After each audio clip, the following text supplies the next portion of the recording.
Bonjour et bienvenue à cette conférence de la montagne, organisée en ouverture des grandes retrouvailles de l'Université de Montréal.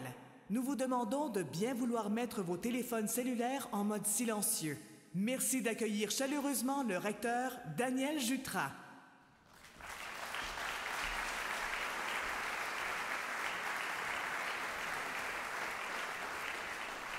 Bonsoir, chers amis, chers diplômés de l'Université de Montréal. Avant toute chose, je voudrais reconnaître que nous sommes en territoire autochtone non cédé par voie de traité et saluer ceux et celles qui, depuis des temps immémoriaux, en ont été les gardiens traditionnels. C'est vraiment un immense plaisir pour moi de lancer avec vous ce soir la programmation des grandes retrouvailles de l'Université de Montréal. Merci beaucoup de votre présence ce soir. Merci d'avoir répondu à notre invitation. Ça me fait vraiment chaud au cœur de vous voir en si grand nombre. Jusqu'à dimanche, l'Université vous propose une foule d'activités. N'hésitez pas à consulter la programmation sur le site des grandes retrouvailles pour repérer celles qui sont liées à votre cohorte. J'espère d'ailleurs que j'aurai l'occasion de vous recroiser ce samedi. On a un concert gratuit de Mike Clay et des Trois Accords, concert qui fera vibrer en plein air le Campus 1000. Les grandes retrouvailles, c'est une belle occasion de replonger dans ces souvenirs de jeunesse, mais aussi de constater tout le chemin parcouru par votre université depuis votre passage. L'Université de Montréal, en 2025, c'est l'une des plus grandes universités francophones du monde, la plus grande université de langue française en Amérique, troisième au Canada en recherche. C'est un lieu d'épanouissement pour des dizaines de milliers d'étudiants et d'étudiantes, et aujourd'hui, c'est un projet d'avenir, un projet ambitieux qui est porté par une grande campagne philanthropique. Le monde est dans un état critique. Changement climatique. Dérive démocratique. Maladie énigmatique. Et que dire des crimes informatiques? Des technologies chaotiques. Des inégalités pas trop tard pour en stop. Les défis de l'heure ne nous font pas peur. Face aux grands enjeux, nous grimpons d'un cran. Et à celles et ceux qui disent que l'heure est grave, nous répondons, l'heure est brave. L'heure est brave, plus que jamais, probablement. Ça signifie qu'à l'Université de Montréal, nous transformons le savoir en solution, l'inquiétude en espoir, l'urgence en action. C'est un appel à la générosité et un appel à l'engagement. Aujourd'hui, plus que jamais, encore une fois, c'est le moment de libérer le plein potentiel de nos jeunes, de créer, de découvrir, d'innover pour le bien commun, de travailler pour une planète et des humains en santé, de soutenir l'épanouissement des communautés qui nous entourent. Et nous avons besoin de vous pour y parvenir. Je vous invite donc à donner ou à nous envoyer vos enfants, ou les deux.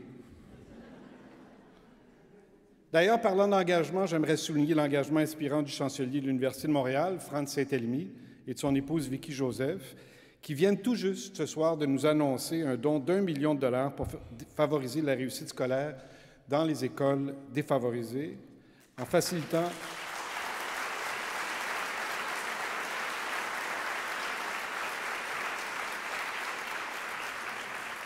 M. Saint-Elmy et Mme Joseph sont avec nous d'ailleurs, et ce don, évidemment, va faciliter l'accès aux technologies d'apprentissage de pointe, va faciliter l'épanouissement de ces jeunes dans les écoles qui seront associés à notre faculté des sciences de l'éducation. Vous avez anticipé un peu parce que moi, j'avais écrit « applaudissements » juste là. Ça va, on n'est pas check. Hein? Je suis très heureux ce soir parce que, comme vous sans doute, je suis un fan des trois femmes qui monteront sur scène dans quelques instants. La musique d'Alexandra Streliski, c'est pour moi, pour vous, probablement, un refuge de douceur et de beauté. Ça m'accompagne dans le travail. Peut-être plusieurs d'entre vous écoutez la musique d'Alexandra Streliski au travail, mais aussi dans des moments de contemplation. C'est une grande fierté pour nous de la compter parmi nos diplômés de la Faculté de musique et aussi une grande fierté qu'elle soit l'ambassadrice, l'une de nos ambassadrices de la campagne L'heure est brave. Et puis, la professeure et neuropsychologue Isabelle Perrette, c'est une sommité mondiale en matière de cerveau et de musique. Vous l'avez peut-être lu déjà, elle a publié des ouvrages importants, des textes scientifiques, mais aussi des ouvrages grand public sur l'importance de la musique dans un contexte de neurosciences. Et on peut dire qu'elle a littéralement fondé le champ d'études qu'est la neuroscience de la musique. Et puis, l'animatrice Catherine Perrin, qui est également un claveciniste, est pour moi une référence incontournable en matière de musique et de culture, mais c'est aussi, puisque comme vous, je l'ai entendu à la radio, une personne avec un talent exceptionnel pour tirer les vers du nez de tous ses interlocuteurs et interlocutrices. Je sais que ce soir, nous serons gâtés. Alors, j'invite maintenant nos invités à me rejoindre sur scène. Et avant de conclure, j'aimerais remercier notre partenaire, TD Assurance, pour son soutien indéfectible dans l'organisation des grandes retrouvailles. Et je vous dis à nouveau merci. Merci de votre présence ce soir. Merci surtout de continuer d'être présent dans la vie de votre université. Ensemble, nous pouvons accomplir de grandes choses. Bonne soirée.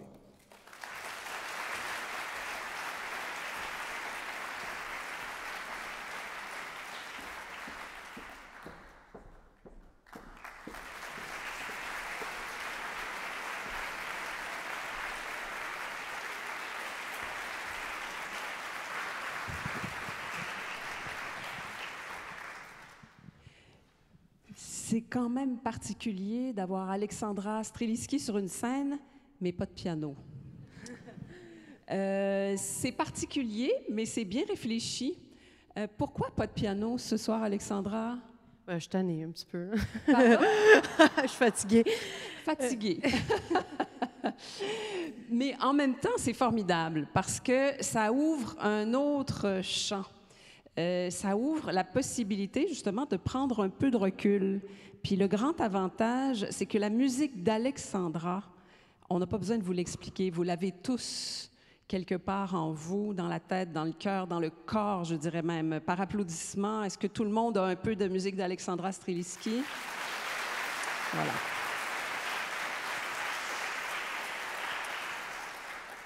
Donc, quelques chiffres. Elle est compositrice et pianiste diplômée de la Faculté de musique de l'Université de Montréal et, le recteur l'a rappelé, ambassadrice de la campagne philanthropique L'heure est brave. Mais donc, quelques chiffres.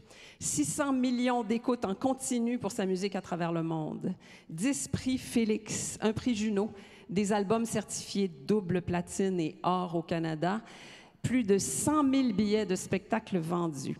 Mais au-delà des chiffres, je dirais qu'on va beaucoup parler de mieux-être parce que la musique d'Alexandra Streliski, c'est beaucoup de mieux-être grâce justement à notre thème de ce soir, le pouvoir de la musique. Et c'est ce qu'on va explorer avec elle et, bien sûr, avec Isabelle Peretz. Bonsoir Isabelle, qui est professeure titulaire au département de psychologie de la Faculté des arts et des sciences de l'Université de Montréal. Elle est co-titulaire de la chaire Casavant en neuropsychologie et cognition musicale. Elle est donc spécialiste de ce qu'on appelle le cerveau musical. On va y revenir tout à l'heure.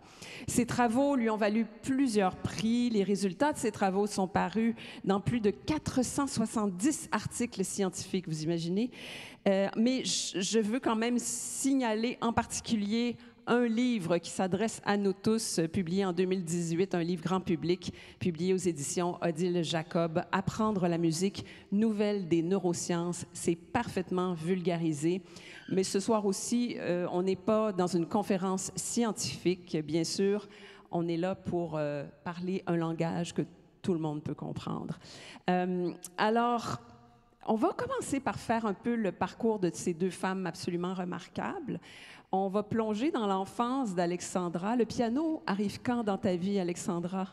Il est toujours là? Il est là depuis ta naissance? Il est toujours là. Bien, il n'est pas là ce soir, mais il est Non. toujours là. Moi, j'avais 5 ans et demi, 6 ans, quand j'ai commencé à jouer du piano. Mais est-ce qu'il y a un instrument qui t'attendait déjà dans la maison? Est-ce qu'il y avait un piano familial? Non, qui était à là? l'époque, pas encore. Pas encore. J'ai vraiment demandé, j'ai insisté très petite, de 3, 4, 5 ans. Et éventuellement, mes parents ont décidé d'acheter un piano. Donc, c'est comme ça que ça a commencé. Donc, le piano arrive parce que tu l'as demandé. Et quel genre de rapport as-tu avec lui? Est-ce que c'est d'abord un rapport très scolaire avec un professeur qui veut que tu fasses ça tout à fait dans les normes précises ou tu as un rapport instinctif? Ben, c'est sûr que j'ai un parcours académique classique. Donc oui, on s'attendait, on m'apprenait le solfège, on me faisait chanter des notes. Après, j'ai joué du répertoire, donc j'étais très concentrée. Au début, quand on apprend un instrument, il faut être rigoureux, discipliné. Donc, au début, c'était plus ça. Mais tranquillement, vers l'âge de peut-être 12 ans, j'ai commencé à improviser un peu. J'étais pas du tout une bonne lectrice à vue. Je suis toujours pas, d'ailleurs. Je suis allée à l'Université de Montréal, heureusement, donc maintenant, ça va mieux. mais ça a été long, quand même, ça, dans mon cas. Et donc, j'ai toujours eu un rapport un peu de lutte et de création par rapport au côté académique, classique ou non. Aujourd'hui, j'ai trouvé une genre de balance entre les deux, Oui. mais au début, ouais. Donc, le rapport pendant les études, est-ce que tu as mis en veilleuse le jeune instinct de compositrice qui s'exprimait au début de l'adolescence ou même à l'université, tu as exploré le côté de la composition? Alors, à l'université, j'avoue que je me suis vraiment concentrée à apprendre à mieux écrire, à mieux lire. J'ai fait le cours de Luce Baudet pour les gens qui ont été à la faculté de musique. Oh. C'est un cours qui est très, très intense. Une grande école, c'est une grande, grande pédagogue justement de toute la capacité de bien entendre la musique. Les formules harmoniques. Ça s'appelle Discours harmonique tonal de Bach à Wagner. Tu sais, c'est léger, léger. Mais donc, je me suis vraiment entraînée à apprendre et justement à confronter cette espèce de difficulté que j'avais par rapport à la lecture. Mais c'est vrai qu'après l'université, j'ai vraiment eu 3 ans où j'ai complètement arrêté de composer pour un peu oublier ou assimiler ces outils-là, mais pas être prise dans cette perception de la musique parce que ça m'aidait pas à être libre puis à créer. Fallait que tu quittes le rapport académique avec la musique. Ouais, moi, oui. Ouais. Oui. Par contre, tu as commencé, après une carrière importante de musicienne, ce qu'on appelle musicienne à l'image. Qu'est-ce que ça t'a apporté, ce chant-là? C'est une très bonne école. Moi, je travaillais dans un studio, je faisais de la musique aussi publicitaire, donc c'est des petits formats. Puis on fait toutes sortes de projets, là. Donc, comme compositeur, ça te drille à sortir de ta zone de confort. Tu es obligé de parler avec des productrices, tu es obligé de réagir vite, de faire un échéancier, de respecter des deadlines, de bien écrire, d'être poli. Toutes ces choses-là, en fait, ça m'a aidé à être meilleure dans le monde professionnel de la musique après aussi, et de réagir vite et d'être créatif rapidement. Donc, ça a été une très bonne école, je dirais, de faire ça. Oui. On va revenir à ton rapport avec la musique tout à l'heure sur une base plus intime et personnelle. On va commencer à explorer un peu la vie formidable d'Isabelle Peretz. Ton rapport avec la musique, Isabelle, tu es une experte en neurosciences, mais la musique était pas loin, elle était dans ta vie et il y avait une présence de la musique. Oui, en fait, je représente une sorte de tendance de beaucoup des musiciens, des neuroscientifiques, de la musique qui ont créé un peu le domaine. Donc, on était tous, je pense, des musiciens manqués, disons, pour utiliser un terme gentil, et passionnés à la fois de musique et de science. Quand moi j'ai commencé, c'était tout à fait du délire. Je veux dire, c'était considéré comme une passion folle. Ça va lui passer. Ça va lui passer. Quand tu as commencé, tu veux dire cette discipline de la neuroscience de la musique? Oui, c'est-à-dire que j'ai travaillé dès ma maîtrise, en fait, à faire de la recherche fondamentale sur musique et cerveau, parce qu'il m'avait autorisé en disant oui, il y a une telle chose qui est sortie qu'on voudrait bien que tu testes. Mais tout le monde pensait, y compris moi-même, que je laisserais tomber. Puis, par chance, j'ai pu continuer. Et quand tu dis par chance, c'est parce que j'imagine tu t'es mis à trouver des pistes sans cesse nouvelles dans cette discipline-là que tu étais en train, en fait, on va se le dire, qu'elle était en train d'inventer, en quelque sorte, avec quelques autres. Mais autrement dit, c'est que la matière s'est imposée. Mais il y avait tout à faire. C'est voilà. Formidable quand même. Quand on se pose une question, comme je me suis posé la question il n'y a pas si longtemps que ça, en 2000, si la musique était si importante pour nous, comment se fait-il que les gens chantent faux? C'est une question qui semble idiote. Hein? Et on rit d'ailleurs quand quelqu'un chante faux. Et j'ai réalisé qu'il n'y avait aucune étude, rien qui disait que les gens chantent faux. Oui. C'était juste un préjugé. Donc, ce qu'on a fait, on a envoyé un stagiaire dans les parcs publics, il était très extraverti, et il a fait chanter 100 personnes, gens du pays, enfin, prétendant que c'était son anniversaire. Donc, c'était Mon cher Michel. Et nous, après ça, évidemment, comme des petits rats de laboratoire, on a analysé note par note, syllabe par syllabe, pour effectivement voir dans quelle mesure il chantait juste. On l'a même comparé à Gilles Vigneault. Est-ce que l'idée, c'était qu'il chante faux un peu lui-même Non, de temps non, en temps? Chut, Non, va le dire. on a vérifié, c'était aussi un préjugé. Il n'était pas si faux. Non. Non, pas si faux, pas toujours. Juste un peu parfois, mais c'est l'enthousiasme. Et je l'adore. Isabelle Peretz, vous les avez fait chanter tous ensemble ou un à la fois? Non, un. Ah, voilà. Oui, quand même. Ça, c'est un peu plus sophistiqué au niveau de l'analyse que d'avoir tout le monde en même temps. D'accord, un à la fois. Et là, on a analysé. En fait, il fallait établir qu'est-ce que c'est chanter juste. Oui. Déjà, ça peut être matière à discussion. Mais heureusement, on a tout de même la théorie musicale que vous connaissez bien toutes les deux, qui nous disent vraiment, c'est juste une question de critères. Mais si vous me partez là-dessus, je suis partie pour... Ça va être l'enjeu ce soir. Chaque fois qu'on va aborder une étude, il va y avoir la version courte ou la version longue où on pourrait se prendre... Ce que je voulais juste ajouter, c'est qu'on est très généreux. C'est-à-dire qu'en musique, je comprends. Si on doit jouer au violon, c'est à un demi-ton près ou un quart de ton, on l'entend et c'est crispant. Dans le chant, on ne l'entend pas. On le tolère. On tolère mieux. Ah, oui, on tolère vraiment mieux. Tout à fait, on considère comme juste. Mais Isabelle, puisqu'on est là, je pense que je vais tout de suite plonger vers... on n'avait pas prévu en parler de celle-là, mais une étude qui avait montré que ça se construit très, très tôt là, dans le ventre de la maman, le cerveau musical. Puis je me rappelle d'une étude que tu cites dans ton livre « Apprendre la musique », qui montre qu'un bébé naissant peut se rendre compte si une mélodie est fausse. Comment c'est possible?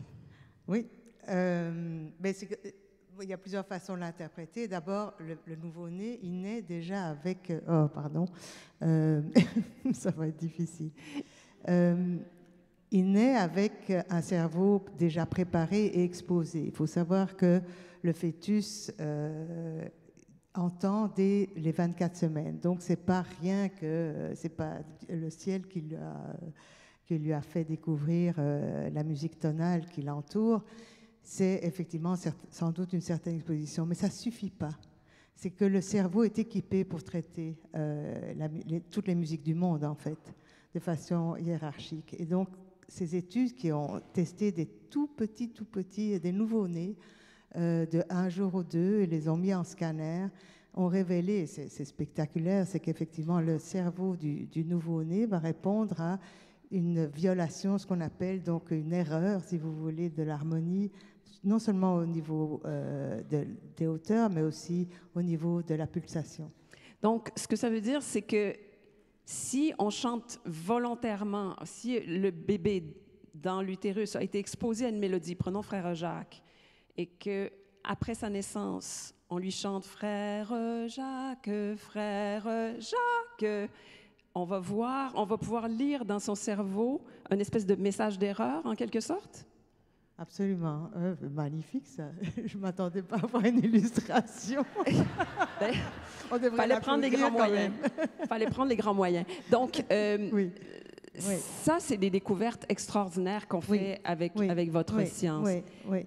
Alors, et qui nous amène à penser que vraiment la musique fait partie de notre ADN, en fait, c'est inné, qu'on est avec cette compétence de développer des habiletés musicales. Tout le monde. Tout le monde naît avec cette compétence musicale. C'est assez extraordinaire. Alexandra Streliski, qui écoute tout ça, est-ce que tu es surprise d'apprendre que tu es née? On s'en doutait. Nous, on s'en doutait que tu étais née avec une compétence musicale. Mais savais-tu que ça remontait aussi loin? Non. C'est-à-dire que j'ai quand même fait des recherches généalogiques et j'ai découvert que je venais d'une grande lignée d'artistes. Donc, peut-être je me doutais qu'il y avait peut-être quelque chose qui se transmettait. Mais je ne savais pas que c'était...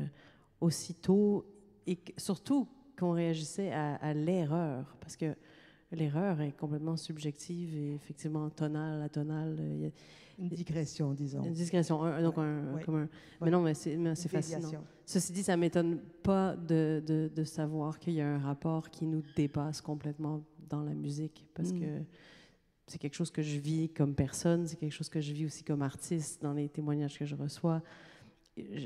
Des fois, c'est complètement de l'intangible. Oui. Des fois, c'est des enfants qui souffrent d'autisme, par exemple. Donc, il y a quelque chose dans la musique qui qui, je crois, nous dépasse complètement dans nos mots. C'est-à-dire que vous devez être une des rares personnes à pouvoir vraiment bien décortiquer les choses et l'expliquer. Mais pour moi, pas tout. Mais il y a aussi quelque chose de mystique. En tout cas, dans ma vie à moi, et dans la façon dont je la sens, la musique me transperce. Est-ce que tu l'as senti très jeune, enfant? Est-ce que la musique avait un pouvoir justement émotionnel sur toi? Oui, ben moi je pense que la musique, ça m'a servi d'échappatoire. C'était comme un miroir du monde, pas de mon monde intérieur. C'est-à-dire j'apprends à savoir comment je me sens en jouant du piano. Même à ce jour, je peux être surprise de ça. Donc je pense que si j'avais pas eu la musique, j'aurais probablement été vraiment beaucoup plus dysfonctionnelle dans la vie. Donc, c'est à la fois un révélateur de ce que tu es, mais alors je vais employer un drôle de mot, comme tu dis que tu serais dysfonctionnel sans la musique. Est-ce que la musique a une espèce de pouvoir organisateur sur toi? Définitivement au niveau émotif. Ouais. C'est-à-dire que si je joue pas de piano pendant longtemps, d'ailleurs, là, je vais commencer à me décomposer parce qu'il n'y a pas de piano sur scène. Mais ça peut tendre vraiment à l'intérieur de moi, dans le sens où c'est vital de jouer de la musique. Donc, un effet régulateur. Régulateur, et effectivement, qui m'aide à définir les choses. Et ça, donc, ça s'est manifesté très jeune. Tu le savais, instinctivement, tu avais besoin de la musique. Mais il y a un moment de ta vie qui a été assez difficile, tu en as déjà parlé, où tu as frôlé, je pense que c'est après cette période où tu faisais beaucoup de contrats comme compositrice de musique à l'image. Il y a eu un moment de trop-plein ou de vide. Et là, quel rôle, comment la musique est venue se replacer dans ta vie? De manière centrale, dans le sens où j'aimais pas beaucoup les conventions classiques. C'est quelque chose qui m'étouffait beaucoup, qui me stressait énormément. Donc, j'ai beaucoup résisté à monter sur scène, à jouer du piano devant des gens. Je détestais jouer du piano devant des gens. Et j'en ai fait un métier. Et ça a pris un moment très transitoire dans ma vie où j'ai fait un épuisement professionnel, j'ai fait une dépression majeure, une grande remise en question. J'ai à peu près changé tout ce qu'il y avait de stable dans ma vie. Incluant ma relation, ma maison, tout a changé. Et j'ai décidé que j'allais mettre la musique au cœur de ma vie comme je sentais qu'elle devait être depuis toujours. Ah, c'est cette partie-là de la phrase qui est importante. Donc, la musique au cœur de ta vie, elle l'était déjà pas mal, mais d'une nouvelle façon. Comment tu décrirais cette nouvelle relation avec la musique? Ben, la meilleure, c'est Hélène Dorion, qui est une grande auteure que vous connaissez sûrement, que j'ai eu la chance de côtoyer. Et un jour, elle m'a dit « Il faut se mettre au service de sa création ». Et ça a changé ma vie. Parce que moi, dans mon individu, je dois porter le fait d'avoir envie de partager la musique, parce qu'on peut le faire chez soi, on peut vivre et se faire du bien à soi dans son coin, mais le fait de le partager, de parler, ça c'est se mettre au service et porter sa création plus loin et la partager avec les gens. Et en le sentant et en le vivant comme ça, cette peur de jouer devant d'autres a été évaporée? Graduellement. Graduellement. Dans le sens que je pense que, en général, quand les humains ont peur de quelque chose, c'est à force de le faire. Je veux dire, on fait de la thérapie pour l'anxiété en se mettant en contact avec les choses qui nous font peur. La scène, c'est la même chose. Donc, elle a été apprivoisée parce que, si je comprends bien, tu savais mieux pourquoi tu le faisais. Oui, exactement. Parce que non seulement je savais pourquoi je le faisais, je savais que c'était vital dans ma vie. Oui. Donc, j'ai pas eu le choix. Je pense que j'ai pas vraiment choisi ce chemin-là. Isabelle, ça m'amène à une question. Ça non plus, c'était pas une question prévue. Je suis désolée. Là, mais c'est en écoutant Alexandra parler du fait qu'il faut se mettre au service de la création. Quand on est une chercheuse et qu'on est convaincu du pouvoir de la musique, mais qu'on décide d'aller mesurer des choses, il faut se mettre un peu au service de la science. Est-ce qu'il faut même essayer de redevenir un peu plus incrédule, un peu plus neutre? Je dirais que c'est le processus inverse. J'aurais tendance à dire qu'il faut prendre du recul par rapport à l'objet qu'on étudie pour éviter les biais. On est truffé de biais. Je ne dis pas qu'on est à l'abri des biais, mais j'insiste sur le fait qu'on fait de la science dans ce domaine-là. Et la science, ce n'est pas une discipline, c'est une approche qui se veut la plus rigoureuse possible et qui se veut... Donc, moi, je ne vais pas créer, mais je vais essayer de comprendre qu'est-ce qui vous amène à créer et effectivement vivre cette expérience quasi mystique. C'est ce que nous, on va essayer de comprendre tout en restant objectif et neutre. Bien sûr qu'on est des humains, et donc on a des garde-fous. Et la science nous apporte ces garde-fous. Donc, au service de la méthode scientifique, autant qu'Alexandra se met au service de la création. Il ne faut pas exagérer, au service des idées quand même. Non, je veux dire, il faut des idées, il faut effectivement des intuitions, mais une fois qu'on les a, il faut les vérifier. Oui. C'est ça. Et sinon, on devient gourou. Oui. Peut-être que ça marcherait mieux, mais d'ailleurs, il me semble que ça t'est arrivé de dire, ouais, ça, on pensait ça, on l'a testé, puis c'était une fausse piste. As-tu un exemple à nous donner? Là, je suis vraiment pas prête à ça. Il y en a sûrement beaucoup.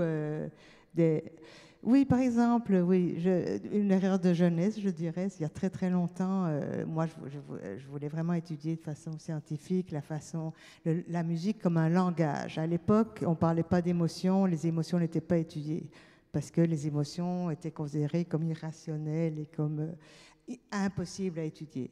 Et donc, moi, j'ai ignoré les émotions pendant longtemps, en me disant, ben non, c'est un langage, c'est l'esthétique. Et c'est vraiment venu beaucoup plus tard que je me suis intéressée grâce à une étudiante qui est venue avec cette question-là, avec le fait qu'on les étudiait quand même, on commençait à les étudier dans d'autres domaines que la musique, pour les visages, pour les expressions. Et je me suis dit, mais si effectivement c'est si important pour nous la musique, on doit pouvoir étudier ces émotions. Donc, je dirais oui, au niveau des théories, c'est beaucoup plus dur d'arriver à dire cette théorie-là est fausse. Parce que ça met énormément de temps. Peut-être pas de mon vivant, j'arriverai à démolir une théorie ou une vision que j'ai avancée. Ce serait étonnant. Oui, parce que tu les soignes. Oui, on les adapte, bien sûr. Longtemps. On y réfléchit, puis c'est la convergence. On peut modifier certains aspects, mais une révolution, pas vraiment. Oui. Mais c'est incessant, oui, qu'il faut se dire, ah, mais non, on a fait fausse piste. Il faut l'accepter. Mais ça, c'est passionnant. Ça, c'est la partie de la recherche qui est passionnante. C'est de te dire, oups, pas penser à ça. Et ça prend une autre voie. Ça, c'est l'aspect extraordinaire. Voilà, une fausse piste peut en amener une bonne, si je comprends bien. Absolument. Ça, c'est la vraie recherche. Oui. Alors, c'est en 2005. D'abord, on a appris juste avant la rencontre qu'elle a failli pas être ici ce soir parce qu'elle a failli vivre en Australie pour toujours. Isabelle, on t'avait offert un poste. Tu es partie là-bas. Non, non, j'étais en sabbatique d'abord, là-bas. En sabbatique. Avec ma famille, puis on avait vraiment envie de rester. Puis c'est souvent comme ça, c'est ce qu'on appelle en anglais serendipity. C'est-à-dire que je reçois un coup de fil, on me propose de postuler pour une chaire de recherche. À Montréal? Non. Là-bas? Là-bas. Ah. Et j'étais là-bas. Oui. Et donc, j'ai postulé, je l'ai obtenu, puis je revenais quand même. C'était à la fin de mon séjour. Et c'est comme ça que je me suis demandé, mais qu'est-ce qui va faire que je reste... Bon, excusez-moi, ça va choquer beaucoup de Québécois, mais qu'est-ce qui va faire que je reste à Montréal? Avec un climat de rêve, un poste de rêve. Bon, mes enfants n'avaient pas trop envie, mais disons que ça s'arrange. Et en chemin, je me dis, oui, il y a une chose, mes collègues. Il y avait qu'ici, à Montréal, et je vous assure que c'est la capitale, encore aujourd'hui, du monde du cerveau musical. J'avais mes collègues ici, et je me suis dit, mais pourquoi on ne crée pas un centre? Et j'ai rencontré mon doyen de l'époque qui m'a dit, qu'est-ce que tu veux? Généralement, un prof, il veut de l'espace, de l'argent. Et moi, je lui ai dit, je veux un centre. En me disant, elle est folle. Et il ne m'a pas répondu ça du tout. En fait, il m'a dit, on y va. Appelle ton copain, là, de McGill, et on fait ça. Et en fait, ce que je n'ai pas réalisé, c'est que les gens étaient prêts. Ils avaient envie de ça. Donc ça, c'était en 2003. Ils avaient vraiment envie d'un centre. Et puis, voilà. Ça, c'est l'origine. Alors, le centre officiellement existe depuis 2005 Il s'appelle le Brahms. Mais il y a, en français, qu'est-ce que c'est son nom? Parce On que n'a Brahms- jamais trouvé. Alors Brahms, on a réfléchi vraiment, et Brahms sans H, donc pour Brain, Music and Sound, mais on voulait avoir un terme musical, oui. D'accord. Mais c'est un centre donc de recherche sur le cerveau et la musique. As-tu déjà servi à des expériences, Alexandra? Non, mais on peut Pas à ta commencer tout de suite, connaissance? si vous voulez. Non, je n'ai jamais servi Je me fais poser beaucoup de questions, mais je reçois surtout beaucoup de témoignages. Donc, je suis aux premières loges de plus... Je le vis, ce que vous étudiez, j'imagine. Mais j'ai jamais fait de tests ou ce genre de choses, non. Oui, d'ailleurs, je ne l'ai pas mentionné encore, mais toute la deuxième partie de notre rencontre va tourner autour de témoignages qu'Alexandra a reçus. On va y revenir tout à l'heure. Il y aura un intermède musical, ça aussi, j'aurais dû vous le dire plus tôt. Il s'en vient bientôt, d'ailleurs, cet intermède musical.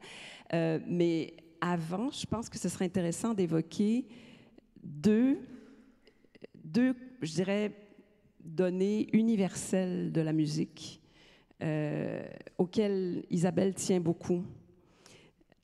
Les deux piliers fondamentaux de la musique. En fait, je dirais, il y a eu deux découvertes importantes dans les 10-15 dernières années. L'une, c'est que, mais c'est quelque chose qu'on sent confusément, qui est que la musique est une telle source de plaisir qu'elle nous amène à sécréter la dopamine. La dopamine, c'est une hormone dans le cerveau qui est un précurseur d'un cocktail, si vous voulez, d'endorphines, d'hormones qui vous permettent de vous sentir mieux. Mais tout le monde le savait un peu intuitivement qu'il y a ce plaisir que la musique nous apporte, mais ça nous amenait à voir que la musique vraiment a un rôle musical biologiquement important, parce que finalement, c'est dans une structure du cerveau qui est le noyau accumbens, pour ceux qui connaissent la neurologie, qui est fondamentale et qui est le siège du plaisir, si vous voulez, en un sens, qu'on l'a appelé comme ça par les études animales, et qui est aussi activé non seulement bien sûr par la musique que vous aimez, hein, par celle que vous avez choisie, qui vous évoque des frissons, qui pourrait être celle d'Alexandra, bien sûr, et la nourriture et aussi les activités sexuelles. Ça mettait la musique au rang des fonctions biologiques fondamentales. Et ça a donné appui finalement très puissant au type de recherche qu'on fait sur le cerveau de la musique.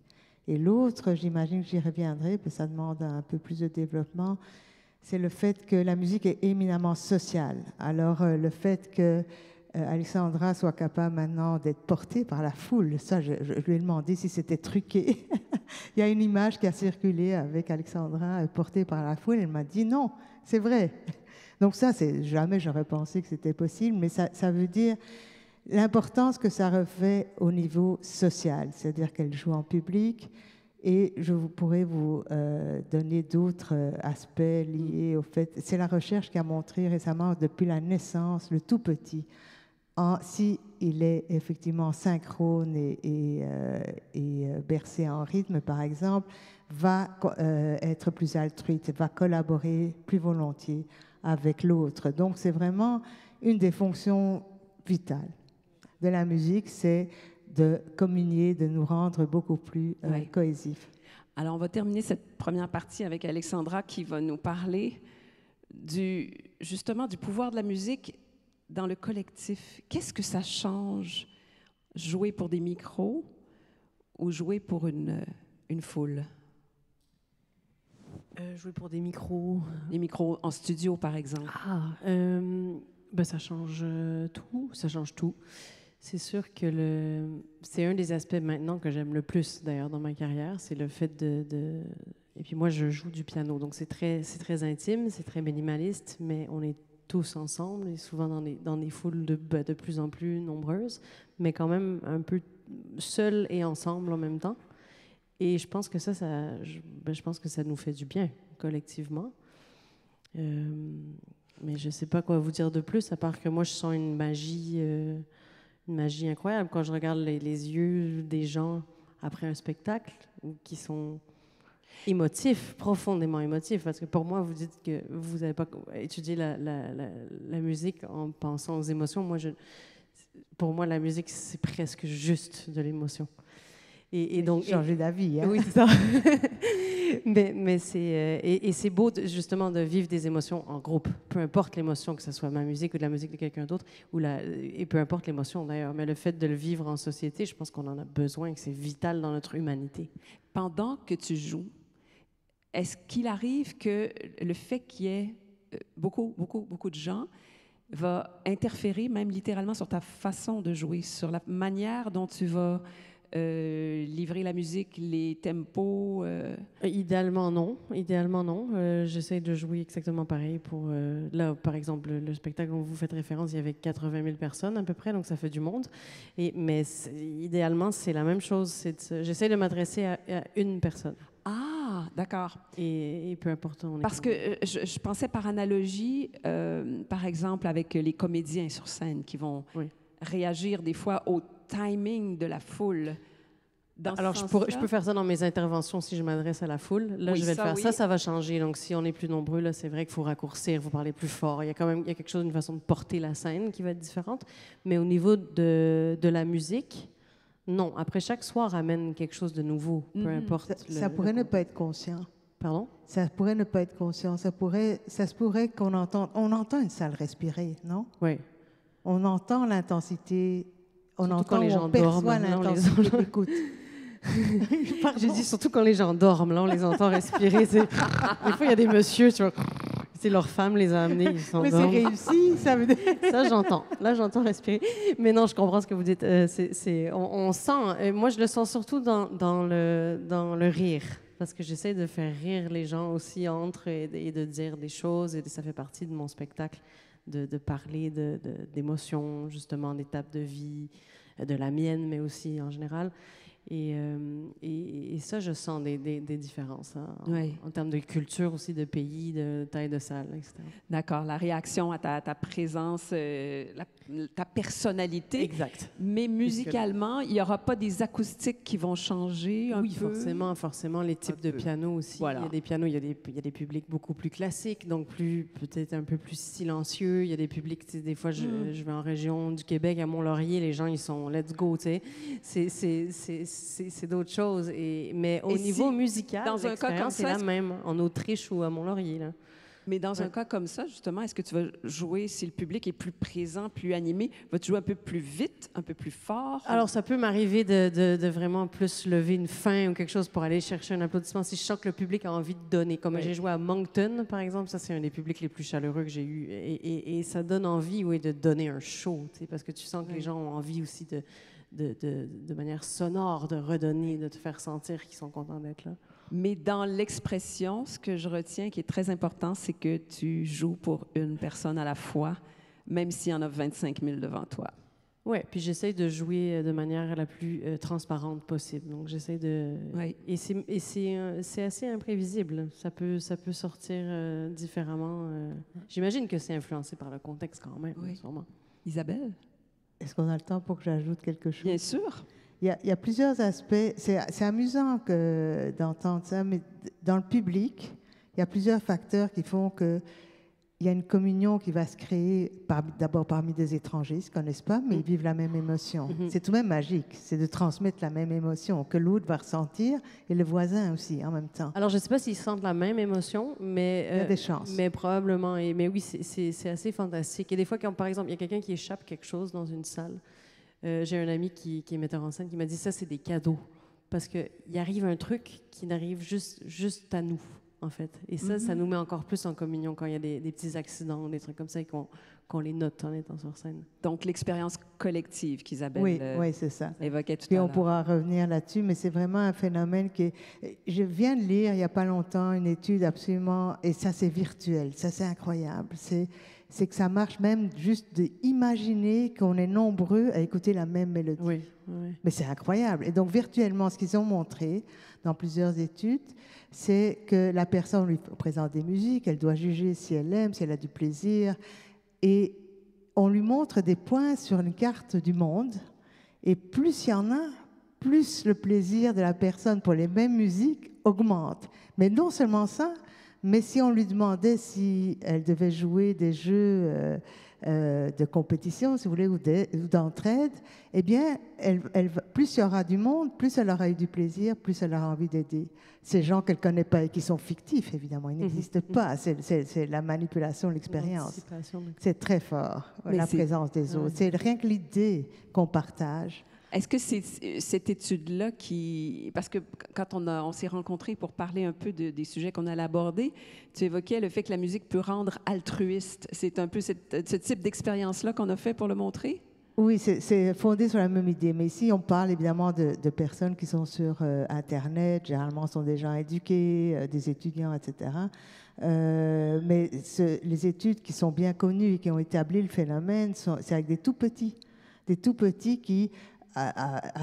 ils peuvent à peine marcher, mais si on les berce au même rythme ou en décalage, par exemple, ou des adultes, s'ils chantent en même temps ou qu'on les décale légèrement, mais ceux qui ont été synchrones, qui ont été vraiment en même temps, qui se sont sentis en fusion, si vous voulez, en communion, eh bien, il y aura une tendance à ramasser plus de crayons s'ils sont tombés de la personne, qu'elle soit adulte ou enfant, ou entraide même pour ramasser des jouets d'un autre enfant. Donc c'est vraiment un phénomène très très robuste qui montre que la musique est avant tout sociale.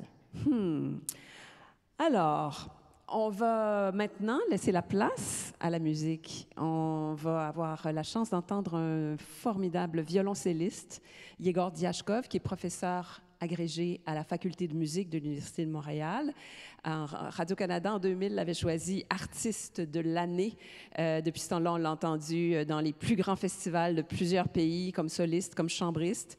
Il forme un duo vraiment remarquable avec son collègue de la faculté de musique, le pianiste Jean Saunier. Au total, Yegor a enregistré une douzaine d'albums de répertoire assez variés. Ce soir, il va être devant vous seul avec son violoncelle, mais le collectif dans l'expérience, c'est vous. Et vous allez entendre de la musique de Jean-Sébastien Bach, 2 mouvements de la 3e suite pour violoncelle seul, donc le prélude et la gigue. Alors, on laisse la place donc à Yegor Diachkov et après, on se retrouve pour une 2e partie de cet entretien.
Alors, bienvenue à la deuxième section de la conférence des grandes rencontres de l'Université de Montréal. Ici Catherine Perrin.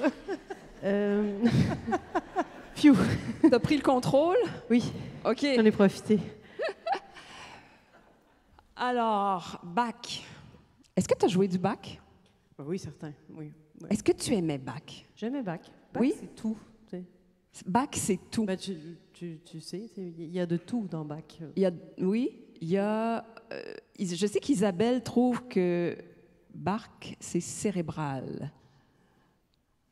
Non, j'ai pas dit ça comme ça. Elle l'a pas dit ce soir comme ça. Là, elle trouvait ça très beau. Mais à notre rencontre, tu avais dit Bach, c'est quand même cérébral. Ben oui, on était à la salle Bourgie. Oui? Je veux dire, non, c'est sûr que ça...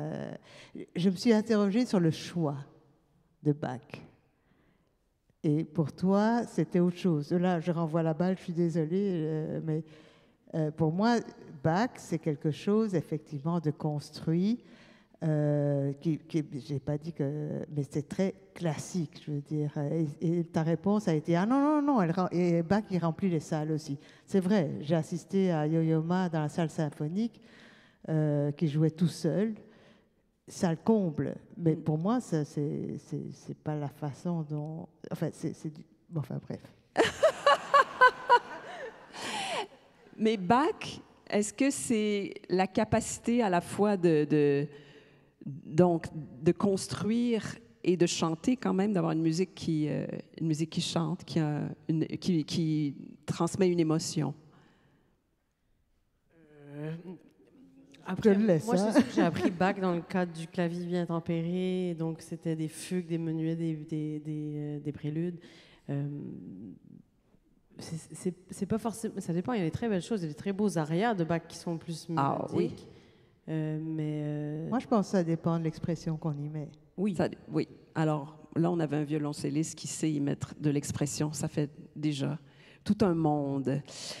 On va parler pendant cette deuxième partie du pouvoir de la musique, justement de l'effet de la musique. Il y a dans la musique d'Alexandra Strelinsky, de toute évidence, quelque chose qui est capable de parler à chacun de nous. Moi, je pense qu'il y a ça chez Bach aussi, mais je ne suis pas certaine qu'elle pense la même chose que moi, mais en tout cas.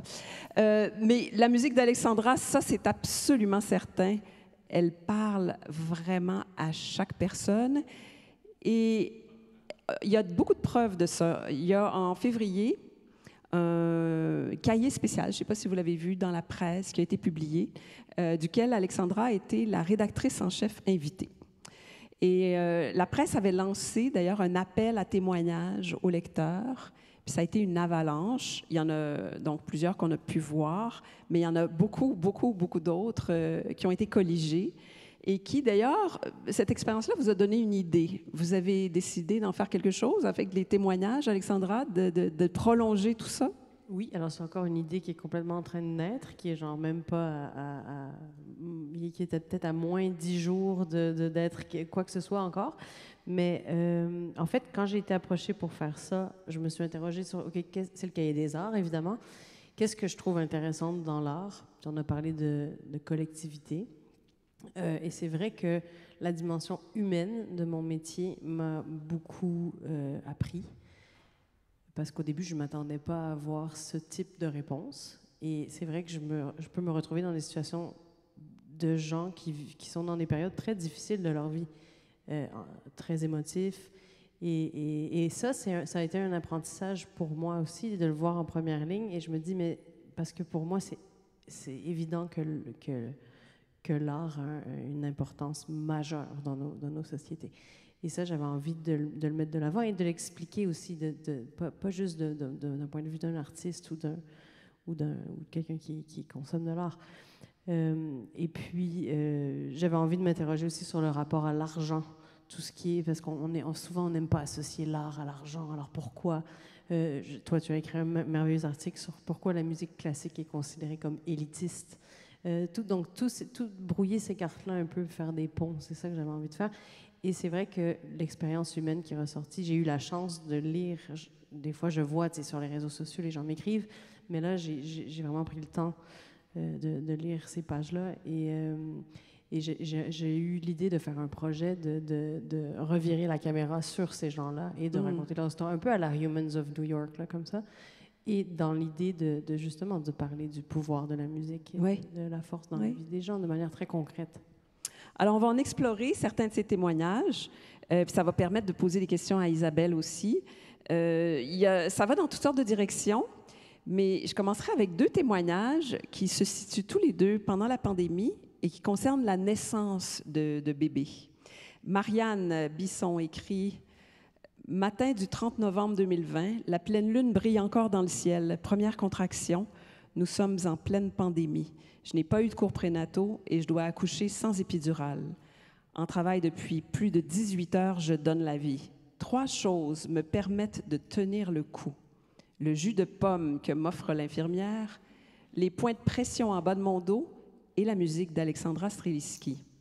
Son morceau Burnout Fugue est maintenant à tout jamais lié à la naissance de ma fille et empreint d'une incommensurable émotion. C'est beau, hein? C'est quand même impressionnant d'être sur un pied d'égalité avec le jus de pomme, Alexandra. Ah oui, ben tu sais, life goals, là, quand même, objectif de vie. Donc, pour avoir accouché, puis Isabelle aussi, c'est fou effectivement l'importance que peut prendre un petit aliment qui va venir nous soutenir, mais la musique.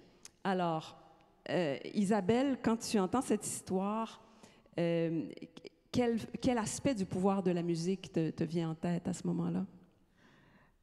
Beaucoup, hein. Bon, d'abord, je pense que le type de musique que tu joues, on ne l'a pas testé, on n'a pas fait de sondage, c'est l'apaisement. Sur le bébé, j'y reviendrai, tu me rappelleras, le prématuré. Oui. Hein. Mais dans l'ensemble, et ce qu'il faut savoir, c'est que 85% des gens disent qu'ils écoutent de la musique pour justement relaxer. 85%, c'est énorme. Donc, la fonction première de la musique, c'est vraiment relaxer. Et pendant la pandémie, et je pense qu'il y a plusieurs des témoignages qui ont été écrits à ce moment-là, ou en tout cas des souvenirs de l'importance de la musique, ce qu'on a tous appris, c'est combien la musique était une réponse spontanée et naturelle à la détresse, en fait, à l'isolement, et nous rassemblait. Ça a été les Italiens sur les balcons, mais ici, nous aussi, on l'a fait. Hein, on a fait le tam-tam. On n'a pas chanté, mais... et c'est cette sorte de réalisation de l'importance que la musique a revêtue dans une situation de confinement et de détresse. Et il y a eu des enquêtes qui ont été faites. Il y en a une que j'aimerais mentionner, que j'aime bien, évidemment, et vous allez l'aimer aussi. C'est une étude qui a été faite auprès de 1000 répondants d'Italie, d'Espagne et des États-Unis. Et on leur demandait, pendant la pandémie, comment ils s'arrangeaient pour gérer leurs émotions. Et la première façon, au-delà de la cuisine, au-delà de la méditation, au-delà de l'exercice physique, c'était la musique. Alors, ça a démontré, je pense, à tout le monde que la musique, ce n'était pas un luxe superficiel, ça peut correspondre à un besoin vraiment fondamental. Et l'apaisement, elle a été étudiée aussi en laboratoire à différents niveaux. Puis on sait que, par exemple, je ne sais pas, je n'ai pas étudié ta musique, puis je n'ai pas consulté une musicologue pour savoir. Par exemple, la musique apaisante, elle est typiquement plus lente. Elle a un tempo qui s'enligne avec notre rythme cardiaque, tempo, donc pulsation, entre 50 et 80, qui réduit tous nos signes vitaux, dans le sens où tout ce qui est dans l'état d'éveil et de stress, qui peut être bon, hein, l'état de stress n'est pas nécessairement quelque chose de négatif, mais va le mettre un peu sur pause, en état de veille. Donc on a une pression sanguine moins élevée, et alors la fameuse hormone de stress qu'on mesure assez facilement dans la salive, c'est le cortisol qu'on va pouvoir mesurer, qui en réponse à un stress ou en réponse à la musique qui permet de récupérer de ce stress, comme celle que je pense tu joues, ou qui peut accompagner dans diverses phases, comme quand on a accouché. Mais quand on a accouché, moi le souvenir que j'en ai, c'est qu'on est sur un rail. Hein. Mais bon, c'est cette chute aussi du cortisol qu'on peut mesurer dans la salive. Et nous-mêmes, on l'a fait. Hein, on a étudié ça, pas avec la pandémie, mais avant ça, on avait montré un laboratoire ici à Montréal que ceux qui récupéraient après un stress, c'est très facile d'induire un stress. En fait, c'est un peu ce que moi je vis ici avant d'être sur scène, c'est de prendre la parole. C'est le stress de prendre la parole. Normalement, la plupart des gens le vivent. Et la situation classique, on met la personne derrière un miroir sans teint et on lui dit qu'elle a un jury derrière qui va évaluer la pertinence de son discours ou si elle arrive à bien calculer. Enfin bref, nos pauvres étudiants, leur stress monte à une vitesse. Donc très très rapidement, on voit dans le taux de cortisol dans le sang qu'ils sont stressés, ce qui est bien normal. Hein, ça les met dans un état de consommation de toute l'énergie pour pouvoir produire une bonne performance. Et par la suite, si on leur présente de la musique, ce taux de cortisol va descendre beaucoup plus vite que s'ils étaient en silence pour récupérer. C'est vraiment pratique dans ce sens-là qu'on puisse mesurer le cortisol avec la salive parce que c'est pas très invasif. Et ça a permis de faire plusieurs études, dont d'ailleurs des études avec les gens qui pratiquent le chant choral, je pense, hein, avant et après une pratique. Oui, oui, absolument. Ça, mais c'est pas directement dans la salive, ces mesures-là qu'on prend généralement dans les chorales. C'est parce qu'on mesure aussi d'autres hormones comme l'ocytocine, qui est une hormone aussi qui est liée en fait au bébé, à la filiation, et que la mère produit en plus grande intensité. C'est une hormone aussi qui est liée à la filiation et qu'on pense aussi qui est ce qui se dégage quand on se sent en communion par la musique. Donc, oui, normalement, quand les gens t'écoutent, non seulement leur cortisol devrait diminuer, mais leur ocytocine pourrait bien augmenter.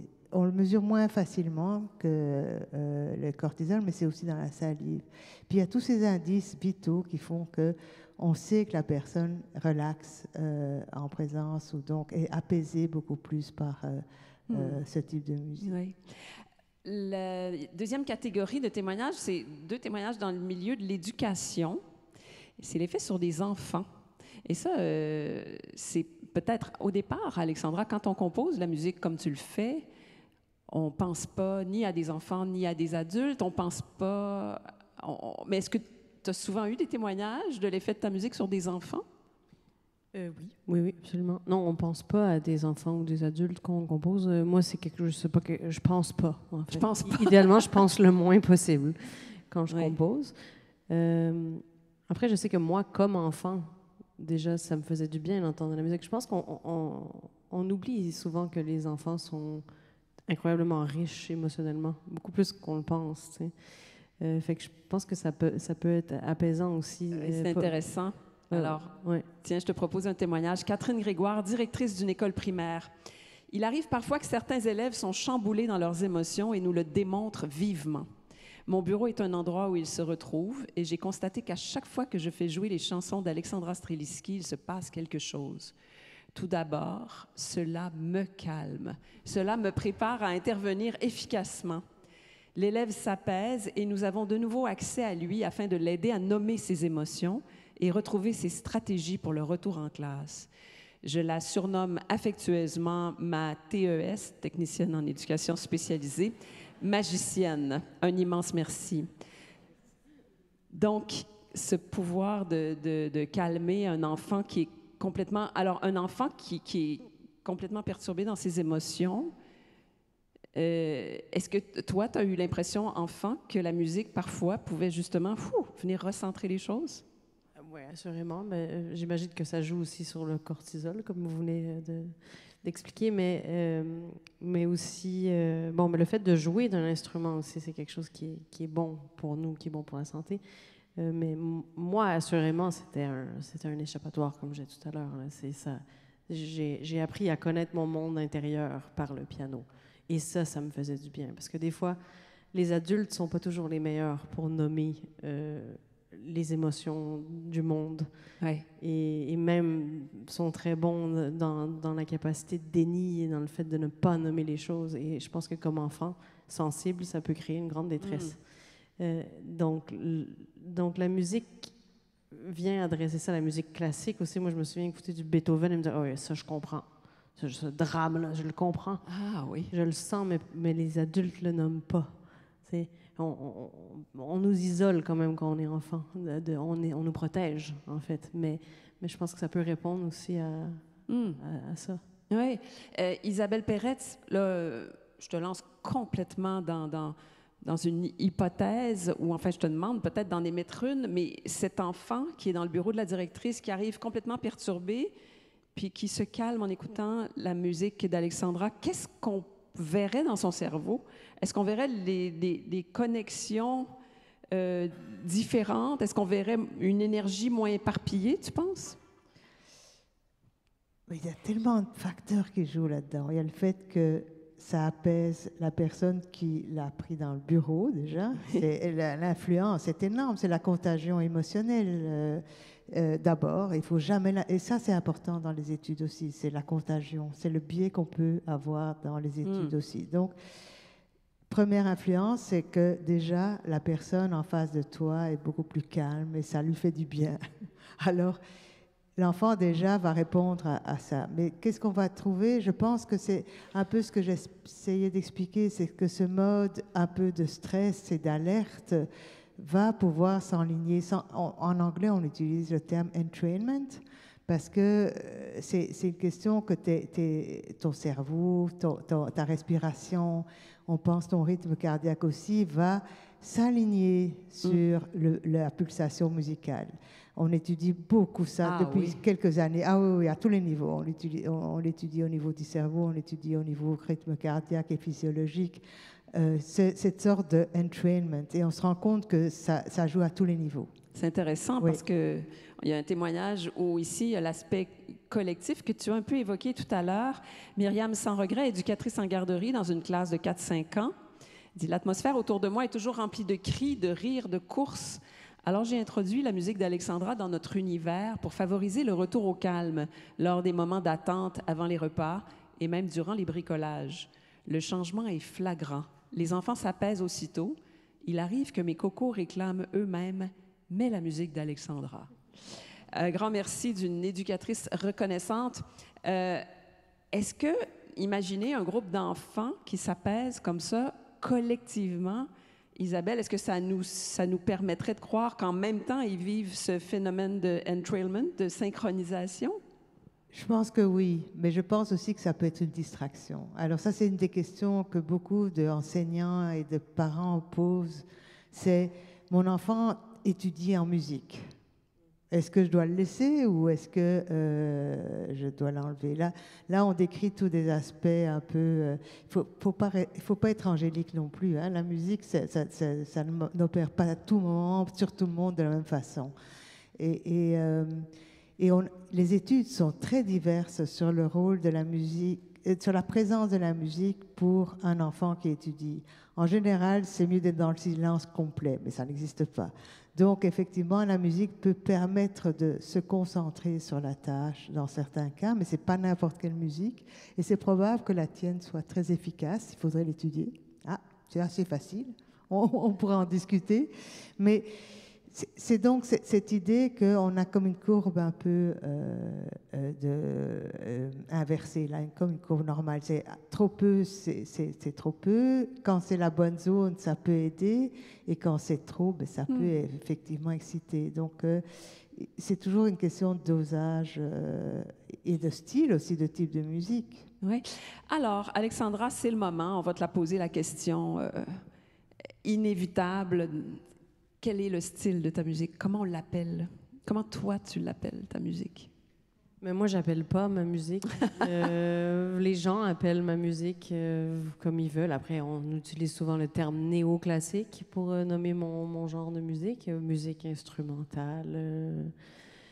Honnêtement, moi, ça m'importe peu comment on nomme ma musique.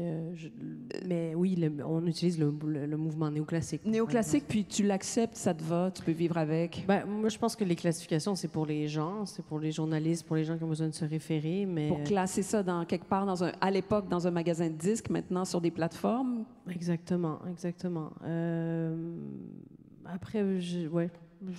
C'est particulier, mais je comprends que toi, tu t'es pas assise un jour en disant « je vais composer ». Je vais faire du néoclassique. Non, c'est ça. C'est pas comme ça que ça se passe. Non, parce que c'est très intuitif comme démarche. Donc, j'aurais pu... Enfin, à quelque part, j'ai eu de la chance parce qu'il y a eu une mouvance et ça a attiré des gens de l'industrie musicale aussi à porter intérêt à ce type de musique-là. Et ça là-dessus, j'ai eu la chance pour ça. Oui. Mais j'aurais fait ça avec popularité ou non, et je ferais ça jusqu'à ma mort, parce que pour moi, c'est quelque chose de vital aussi. Et ce qui est particulier, Isabelle commençait à décrire ce phénomène des musiques qui peuvent être justement très simples, très complexes, très chargées, et qui a un dosage qui est complètement, dans ton cas, là, qui est probablement intuitif, qui fait que tu te retrouves dans une zone où beaucoup de gens sont confortables. Est-ce que des fois, tu te retiens de charger un peu plus en te disant « non, ma voix à moi, c'est ça ». De charger un peu plus la musique? Oui, tu parlais de Beethoven tout à l'heure, là. Des fois, j'y vais à ma façon. C'est vrai que je fais attention, surtout quand j'enregistre un disque, que ça soit agréable, que ça s'écoute bien du début à la fin. Ça, c'est important pour moi. Sur scène, j'ai pas peur de charger, puis je pense qu'il faut y aller. C'est deux langages très différents, la musique enregistrée et la musique live. J'essaie de ne pas me retenir ou me censurer comme artiste, mais je fais attention au médium, comment ça va se rendre aux oreilles des gens. Ouais. Mais voilà, c'est tout à fait normal dans la mesure où le micro est tout prêt pour capter. Oui. C'est l'intimité qui domine à ce moment-là? Moi, j'ai toujours aimé l'approche minimaliste où on entend les imperfections du piano parce que je pense aussi que l'art parfait, ça ne touche personne. Et parce qu'on a besoin de sentir l'humanité derrière la création. Donc, volontairement, j'ai choisi cette esthétique-là. Qui pourrait changer dans le futur, mais pas l'approche. Je pense que c'est important de sentir l'humain derrière, peu importe l'instrument d'ailleurs. L'autre chose que je m'interroge, que je reçois beaucoup aussi comme témoignage, c'est ça me fait rêver. Il y a des images dans ma tête. Fait que la notion d'imaginaire aussi, je ne sais pas, est-ce que c'est la même chose? Est-ce que c'est le cortisol aussi? Ou ça nous amène dans la créativité ou dans la fantaisie? Et ça aussi, ça nous fait du bien parce que ça change notre réalité. En fait, il y a très peu de recherches pour répondre. C'est sûr qu'on sait que la personne va avoir une narration. Et apparemment, cette narration peut être très semblable à celle du voisin pour des raisons, évidemment, d'émotion, de structure, de moments et de... Oui. Mais... c'est pas facile à étudier, ça. Mais il y en a un tout petit peu, mais que ce soit introspectif, c'est ce que on qualifie. Dans les émotions suscitées par la musique, on a toute une palette. Hein, et la palette que ta musique, je pense, touche, c'est vraiment ce qu'on appelle la musique mélancolique, de type mélancolique, ça veut dire effectivement souvenir, nostalgie, peut-être rêvasserie, mais est propice à ce genre d'émotions-là. Et les philosophes et les musicologues et les psychologues se posent la question, mais comment ça se fait? Pourquoi on aime la musique triste? Et aujourd'hui, on se dit, toutes ces émotions que la musique arrive... Il n'y a pas beaucoup d'art qui arrive à évoquer autant d'émotions différentes, parce qu'on parle beaucoup d'apaisement, de relaxation, mais il y a aussi la joie, il y a aussi l'exubérance à la Beethoven, mais il y a aussi toutes ces émotions, la peur qu'on n'a pas parlé, qui est très très forte dans les musiques de films par exemple aussi. Toutes ces émotions, en fait, toutes ces émotions que la musique nous fait vivre, ce qu'on pense aujourd'hui à l'heure actuelle, c'est que ça nous humanise, ça nous fait vibrer. Et c'est ce dont tu as parlé. Et peut-être qu'on parle rarement d'émotions. Au Québec, on parle beaucoup d'émotions. J'ai remarqué par rapport à des voyages. Je trouve qu'on est assez... Tu sais, même dans les émissions de télé, on parle souvent d'émotions. Mais je pense que dans la vie, en commun, on parle rarement d'émotions les uns avec les autres, avec des gens qu'on ne connaît pas. Et peut-être que c'est ça aussi qui nous fait du bien. Mais, et en tout cas, on le voit dans les témoignages, mais c'est intéressant, cet espace que la musique crée, comme disait Isabelle, difficile à étudier parce que c'est difficile de quantifier, de comprendre. Mais l'espace où chacun peut se projeter, il y a un exemple formidable. Là, tout à l'heure, je disais l'extrait de cette femme qui a accouché en pleine pandémie, qui dit « Burnout fugue est maintenant à tout jamais lié à la naissance de ma fille, empreint d'une incommensurable émotion ».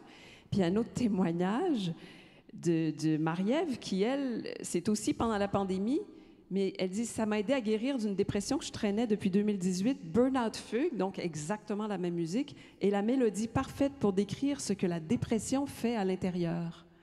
C'est quand même extraordinaire dans un sens. On peut y projeter. Est-ce qu'il y a pour toi une version véritable de Burnout Fugue? Autrement dit, toi, tu as ton histoire de Burnout Fugue? Là, ça, c'est vrai que c'est particulièrement accurate, là, précis, parce que je l'ai appelé Burnout Fugue. Bon, souvent, je reçois, c'est pas une fugue, oui, je sais que c'est pas une fugue. C'est l'analogie de la fugue, c'est que quand tu es en dépression et tu es en épuisement professionnel, tu n'arrêtes pas de penser. Et il y a plusieurs voix dans ta tête et ça se chevauche et c'est comme un tourbillon de voix. Et c'est vrai que j'ai écrit Burnout Fugue dans cet état-là. Donc le fait que quelqu'un puisse l'écouter et sentir ça, moi je suis la première complètement abasourdie par ça. Ouais. Mais t'es pas fâchée non plus que quelqu'un voit là la magie de la naissance de son premier enfant. Non, mais non, pas du tout. Je veux dire, puis je le vois, je le constate. Les gens n'ont pas tous Et les gens ont énormément d'images diverses, par contre. Peut-être que l'émotion est similaire que le taux de cortisol, mais l'imaginaire des gens est très différent. Parce que ça, je le vis. C'est très précis aussi, les images. C'est assez divertissant. Oui, j'imagine. Ouais. J'imagine, c'est beaucoup de films différents sur chacune de tes pièces. Oui. Des épreuves, Karl, ancien combattant, 36 ans. En 2020, j'ai été diagnostiquée avec un trouble de stress post-traumatique dû à mes missions en Afghanistan. J'étais dans un état lamentable et en dépression majeure. C'est alors que j'ai commencé à écouter Alexandra Streliski, plus particulièrement l'album Inscape. L'émotion que dégage chacune des chansons de l'album était un refuge dans mes moments de découragement. Et tout à l'heure, on en parlait, je parlais de ce témoignage à Isabelle, et tu as entendu parler d'études de la musique sur des vétérans. Oui, tout à fait. La musique est utilisée dans bien des contextes cliniques, hein, mais il y a des études vraiment apparemment percutantes. Pas des études, c'est plutôt des études d'observation, donc pas très rigoureuses, mais qui utilisent la chanson surtout. Pas l'écoute, mais la chanson, l'écriture aussi, la chanson partagée pour aider ces vétérans de la guerre. Il y en a beaucoup aux États-Unis, au Canada aussi. Ça a été aussi repris dans le film d'Isabelle Reynaud, qui est aussi professeure chez nous à l'Université de Montréal en cinéma, qui est La musique en tête, je pense, le titre de son film. Musique en tête. Oui, et elle prend des clips différents du pouvoir de la musique, si vous voulez. Oui. Elle a pris toute une séquence sur, effectivement, des vétérans de guerre qui chantaient, qui créaient des chansons et qui chantaient comme exutoire un peu, comme toi tu décris, exutoire, cathartique, tu décris ton expérience à la musique. Oui. Là, en parlant du chant, tu nous ramènes à la pratique de la musique. Alexandra, tu as rapidement rendu tes pièces disponibles, tu les as fait éditer. Qu'est-ce que c'était pour toi? Qu'est-ce qu'il y avait dans ce geste-là? Il y avait, parce que c'est généreux, on aurait pu dire non, je garde cette musique pour moi, c'est que moi qui va la jouer. Pourquoi souhaiter que les autres la jouent? Déjà, je pense que la musique et l'art, c'est fait pour être partagé. Au début de ma carrière, je donnais tout gratuitement, incluant les gens payaient ce qu'ils pouvaient, en fait.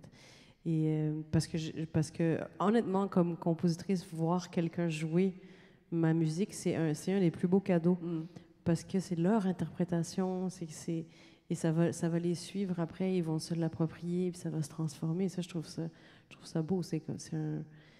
Parce que ça me dépasse, parce que c'est plus à moi, parce que maintenant ça appartient à quelqu'un d'autre, et ça vient moi m'inspirer aussi dans ma propre collectivité, là. Alors, il y a Linda qui dit « Alexandra ne fait pas seulement partie de ma vie, elle a également marqué celle de notre fils. Grâce à elle, notre petit Logan, âgé de 9 ans, a découvert une véritable passion pour le piano. Sa musique a éveillé chez lui une curiosité, un amour pour cet instrument qui enrichissent notre quotidien familial. » Et Ginette Bélanger, la musique a été pour moi un propulseur dans mon apprentissage du piano. Elle m'a donné l'élan qui manquait pour affronter les craintes que j'avais d'apprendre seul le piano. Aujourd'hui, il fait partie intégrante de ma vie, un rêve que je traînais depuis toujours. Puis tiens, on approche de la fin déjà de cette rencontre, mais Isabelle, qu'est-ce que la recherche montre sur la différence entre le pouvoir que la musique a quand on l'écoute et celui qu'elle a quand on en joue? Il y a beaucoup à dire. Il y a vraiment beaucoup à dire. En général, je vais dire en général, mais ça dépendra évidemment de la fonction et de la situation. Mais je dirais qu'en général, en faire est bien plus puissant qu'en écouter. Ah oui. Il y a beaucoup d'études qui le montrent que effectivement, le cerveau répond de manière beaucoup plus raffinée quand on en fait. Je ne sais pas, mais moi, en tout cas, c'est ma maigre expérience du chant, mais je ne suis absolument pas capable de penser à quoi que ce soit. Ou si je joue en ensemble, comme de guitare classique, j'ai eu cette chance, je ne peux pas penser à autre chose. Donc, c'est comme un lavage de cerveau, mais total. Dans quelles circonstances on a une telle communion, si vous voulez, ou en tout cas, lavage de cerveau? C'est enfer. quand on écoute, on peut toujours partir, et c'est un peu ce que tu décrivais, chacun a son petit film ou sa part. Mais quand on joue, on ne peut pas. Je veux dire, oui, quand on improvise, je pense qu'on peut se mettre dans un état de flow, comme on dit en anglais, qui est un autre état. Et alors là, c'est l'autre aspect aussi. On pense de plus en plus que la musique arrive à nous mettre dans un état altéré de conscience. Mais c'est tellement difficile à mesurer qu'on n'est pas encore au niveau où on peut mesurer cet état altéré de conscience. Mais il y a bien des raisons de penser qu'on peut atteindre ces états-là. Et vous n'êtes pas capable de mesurer une commande. Mais mettons quelqu'un qui médite et qui serait vraiment dans un état de conscience autre, et quelqu'un qui joue d'un instrument qui est dans un flow. On n'est pas capable d'étudier ces deux choses pour voir s'il y a un parallèle. Et ça se fait. Oui. Oui, ça se fait. C'est juste l'aspect conscience. Mais ce qu'on va trouver au niveau du cerveau, par exemple, c'est des choses c'est un peu triviales, si tu veux, parce qu'on n'a pas une mesure très claire. D'abord, on n'a pas une définition très claire de qu'est-ce qui est conscience. Alors, on est mal parti. Mais émotion non plus, notre bien. Mais disons qu'on se pose toutes ces questions parce que la musique, clairement, peut altérer la conscience. Et donc, on a envie de comprendre dans quel contexte. Est-ce qu'il est nécessairement à la présence des autres? Quel type d'état altéré ça crée? Mais je pense que ceux qui en font la musique savent que la différence que ça peut faire dans l'état mental et surtout s'ils le jouent avec d'autres. Oui. Alexandra, quand tu joues, effectivement, est-ce que tu as l'impression d'être totalement et toujours dans le présent? Ou est-ce que parfois la tête peut partir un peu en orbite dans un flow un peu parallèle? Oui, le mode par défaut, c'est le flow. Sinon, c'est désagréable. Honnêtement, ça arrive, des concerts où pendant 1h30, j'ai pas de flow et je suis présente. Ça arrive aussi que le cerveau décide de dire « Hey, qu'est-ce qu'on mange après? » tu sais, ou tu penses à quelque chose de complètement insipide et tu dois te ramener dans le flow. Donc ça, c'est un travail mental et que moi, je compare à la méditation. Je ne suis pas une grande pratiquante de la méditation. J'en ai déjà fait, par exemple, dans cette période difficile de ma vie, mais c'est vrai que le piano, pour moi, c'est une forme de méditation. Et des fois, quand on médite aussi, on est trop conscient du bruit en arrière et on essaye de se recentrer, d'accepter le bruit, de ne pas le juger, de le laisser là. Et c'est un peu la même chose. C'est souvent un défi de concentration et l'esprit et la raison est ton pire ennemi, là. Ah! Oui. Aussi, le jugement, ton esprit peut te juger, tout ça. Il faut juste éteindre le cerveau. Et je pense que c'est ça qui fait tellement du bien. Et le piano, on est tellement occupé. Mais c'est ça, tu dis éteindre le cerveau, mais il y a des morceaux du cerveau qui sont drôlement importants pour coordonner ce qui se passe, là. Oui, c'est ça. C'est sûr qu'on pratique pour cette raison-là, pour que ça devienne automatique. Je ne sais pas si vous avez vu Maria João Pires, qui l'orchestre a commencé. Oui. C'était pas le bon concerto qu'elle avait pratiqué, mais ses muscles s'en souvenaient, sa mémoire s'en souvenait. Et le corps est capable de faire ça. Juste pour être sûr que peut-être tout le monde ne connaît pas cette vidéo, elle est souvent reprise sur les réseaux sociaux. Grande pianiste portugaise qui arrive pour jouer un concerto de Mozart en concert. C'est un concert d'après-midi, c'est aux Pays-Bas, je pense. Et c'était convenu avec le chef, elle avait joué avec lui pas longtemps avant. OK, on se retrouve directement sur la scène pour le concert. L'orchestre commence à jouer l'introduction et c'est pas le concerto qu'elle pense qu'elle est venue jouer. Et là, sur la vidéo, on la voit qui fait un signe un peu désespéré au chef, qui comprend ce qui se passe, puis qui lui fait un signe genre « Tu vas être capable », parce qu'il sait qu'elle l'a joué il y a pas si longtemps. Puis effectivement, c'est ça qu'on sent. On sent qu'à un moment donné, elle décide simplement de laisser, tu dis son cerveau, mais tout son être, puis peut-être Mozart quelque part qui lui a fait un petit coucou pour lui donner un coup de main. Mais en tout cas, bref, elle arrive à le jouer de manière absolument impeccable. Alors, on ne te souhaite pas ça, évidemment. Merci. Qu'est-ce qu'on te souhaite? Parce que tu es dans une période particulière en ce moment. Si on va sur le site Internet d'Alexandra, il n'y a pas de date à venir. Alors, qu'est-ce qu'on te souhaite en ce moment, Alexandra? Ce que vous voulez, mais moi, ce que je me souhaite, c'est de me recentrer sur ce qui est vrai dans ma vie, sur le normal de ma vie. Pourquoi je fais de la musique. J'ai besoin de me recentrer là-dessus. Et qu'est-ce qu'on fait dans ce temps-là? Quels moyens on prend? À quoi on va s'exposer pour vivre du normal? on s'expose à la vie normale. On fait la vaisselle. On fait la vaisselle, je fais à manger, je me promène dans des cafés, j'observe, je lis, je laisse libre cours à peu importe les émotions. J'essaie d'être honnête envers moi-même. Ça, c'est un travail de l'artiste, d'essayer de laisser aller tout ce qui n'est pas utile. Ce qui parasite. Oui, tout ce qui parasite, d'avoir le courage aussi d'y aller. Et puis oui, juste me recentrer. C'est pour ça que j'ai pris une pause aussi marquée, parce que sinon, c'est plus difficile. Il y a plus de bruit, c'est plus facile de se perdre et ça bouge. J'ai fait beaucoup de concerts quand même dans beaucoup de pays, donc ça donc, pour reprendre l'idée de la méditation, c'est un peu faire le vide en ce moment pour être devant une nouvelle phase créative. Oui, et puis ça sort souvent sous forme de tension, en fait. Ça va devenir inconfortable. Ah, ouais. OK. À un moment donné, l'inconfort va me pousser. Il y a quelque chose qui va jaillir de l'inconfort. Oui. Et Isabelle Peretz, qu'est-ce qu'on souhaite pour tes recherches à venir? En fait, je suis dans une phase de ma vie où je suis plutôt fin de carrière, puis j'ai envie de passer à plus d'appliquer. Donc moi, j'ai fait beaucoup de recherches, même si elle était clinique souvent et pertinente au niveau pour les patients. En tout cas, je m'inspirais des pathologies, si vous voulez, pour comprendre comment le cerveau fonctionne.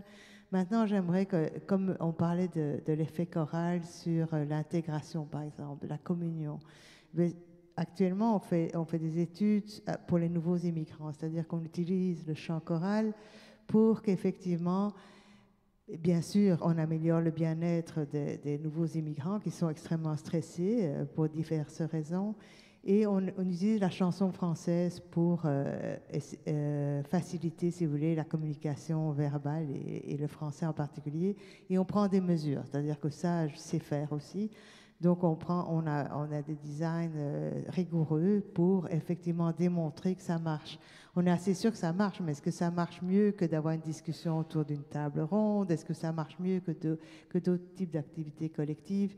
Disons que ça, c'est la démarche que j'ai envie de poursuivre pour différents aspects. C'est-à-dire passer un peu plus la recherche au concret, appliquée, si vous voulez. qui peut déjà jouer un rôle dans la société. Oui, absolument. Formidable. Et j'aime beaucoup le nom de ce chœur, Les Bienvenus. C'est très joli. C'est vrai. Oui, très joli. Oui.